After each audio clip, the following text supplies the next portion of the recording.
Hi everyone. Today's my topic is art of parenting. There are very small tips which can boost your child's confidence, self-esteem, and his performance in the schools or any other places. Now, generally the parents get overawed because of the bad behavior of a child. We don't go into the reason why the child is behaving like that. We just start, we use our old system of punishing, scolding, and using degradatory remarks on them, and actually this doesn't augur well for the child's future. So, number one point that we need to give emphasis is about the self-esteem of a child. It's very important that why do the children behave like that? There are specific reasons, various reasons, but instead of understanding that, what generally we do, suppose any report comes from the school, we just start banging him with a lot of vocabulary and words. This is not correct. Everybody has got their status orientation. We need our own status. Similarly, a child also needs his prestige, his self-esteem. It doesn't mean that we always need to respect him or something like that, but we need to respect his values also, what actually he intends to do, because he has got extraneous factors affecting inside the school. So we need to be very careful in giving the first priority is about self-esteem. And sometimes we say, what a stupid thing you have done, suppose something wrong he does. So therefore, second point that we need to do is always give remarks on the good things that he does. Means we need to elaborate and fabricate or maybe give a hype of the good things that he is doing. What generally we do, we go on scolding him the wrong things that he is doing. So once you start doing this, his self-confidence improves, and thereby the negative things that he is doing slowly tapers down.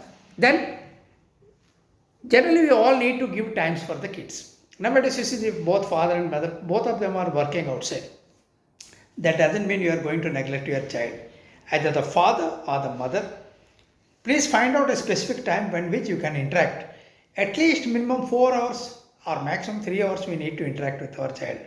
We need to ask him what he has done in the school, how was his day, and similarly we need to express what we are doing.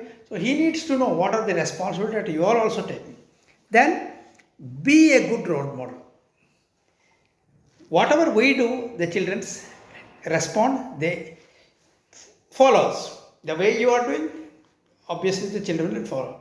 So suppose you have got a disciplined life, you are doing everything in the right perspective, obviously the child also will do that. That doesn't mean always he need to do. Sometimes at least he should know that my parents are concerned, they are doing something for the sake of me only. So obviously the respect will come automatically from him. Then communication is very important. What you intend to tell him, what are the things that you are going to communicate him is very important. Distorted communication always gives to crappy wine. The right thing has to be communicated at the right time, at the right spot to the child. Otherwise, what will happen? Negative communication, lack of communication, the distance is created, he never understands you, neither you can understand about him. This also puts him under a lot of problem. And be flexible.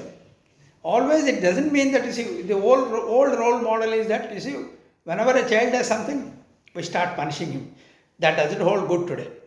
Things have changed, the value orientations have changed, and therefore need to be flexible. You need to understand him, what actually he wants. You need to understand what are his problems, and that can be got very easily through his peer group circles. So that is also very important. Then unconditional love. Because I am giving you, you need to do this, absolutely wrong. Whatever he does, whatever you are doing for him, that should be unconditional. And let him feel that really my parents are loving me. And the most important thing is that sharing and caring. Once we start sharing and caring, without any intention, see, after all, he is your child and you are concerned for his future. Therefore, the most important aspect that you need to do is share, care. You express your problems. Nowadays, the present children are very, very intelligent. They are very clever. They can understand what are your bottlenecks, what are your problems. Therefore, this also helps. And these are only the limited points that I could share with you because time is very limited. But we'll be meeting in the next video with something more. Thank you very much.